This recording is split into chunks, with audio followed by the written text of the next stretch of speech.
Paperback Classics Audio presents Shadows over Briarcliff by Marilyn Ross. Read for you by Romy Nordlinger. Chapter 1.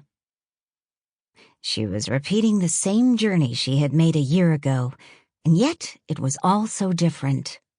Then she had been excited, eager, impatient to reach her destination. Now, on this chill, dark afternoon in late May of 1884, she was tense and full of foreboding, terrified of what might be awaiting her. Jessica Rice sat erect and taut in the rear seat of an elegant, gold-trimmed black carriage. Perched on his seat at the front, a solitary driver in top hat urged his horse to follow the road that wound precariously along the face of the great chalk cliffs so prevalent in this part of southern England. Just being in the carriage made Jessica more nervous, and she strove to avoid looking to the right as the carriage bounced along, not daring to glance over at the edge of the road and the restless ocean far below. Evil memories of these cliffs still haunted her. A tiny Dresden-like figure in a plain brown taffeta dress with matching wide-faced bonnet, she sat frozen with fear as the carriage jogged along. Her light brown hair framed a dainty oval face, its delicate structure an arresting counterpoint to large and expressive hazel eyes, a pert nose, and generous but exquisitely formed lips. Before her illness, she had been considered a beauty and one of London's most eligible young ladies. But then the evil times had come. Startled by the sudden deepening of the surrounding darkness, she glanced up at the thunderclouds gathering on the horizon. How appropriate they were for her thoughts.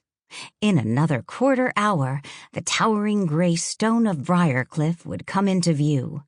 Already she was beginning to doubt that she was equal to this pilgrimage she had been persuaded to make.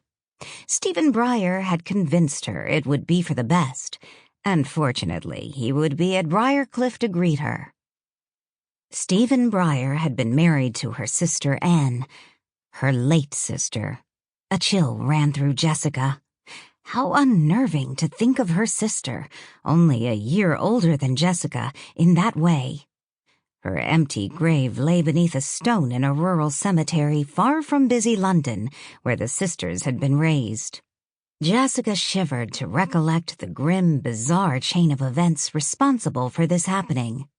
Her earliest memory was of a tragedy, the deaths of her parents of an epidemic disease while on government duty in India. At the time, she and Anne had been living with the family of the lawyer appointed by their father to execute his will, stern old Samuel Sneed.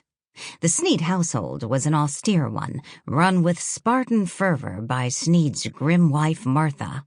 Their parents' deaths consigned the girls to an upbringing in the Sneed household, since their comfortable inheritance was in the lawyer's hands until they came of age.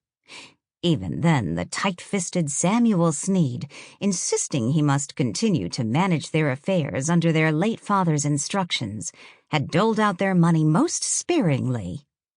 Jessica and Anne, however, declared their independence soon after Jessica came of age. They bought the pretty frocks and accessories they needed to take their place in London society. Quickly, the girls became popular figures at fashionable London parties, despite being chaperoned by the forbidding-looking Martha Sneed, whose chief decoration was a large mole on the end of a generous nose. Jessica sighed audibly at the vivid recollection of Anne coming to her bedroom one night after their return from a party. Still in her white satin dress with pink ribbons in her blonde hair, Anne was radiant, a sparkle in her lovely blue eyes. Softly closing the door of Jessica's bedroom, she crossed to the bench where Jessica was brushing out her hair and sat down beside her. Noting the eagerness in Anne's face as it was reflected in the dressing-table mirror, Jessica lowered the brush and turned to her sister with a questioning look. "Something wonderful has happened," Anne announced in a low, conspiratorial voice. Martha Sneed did not approve of late-night visits to each other's bedroom. "What?" Jessica asked. Anne smiled happily. "You Sample complete. Ready to continue?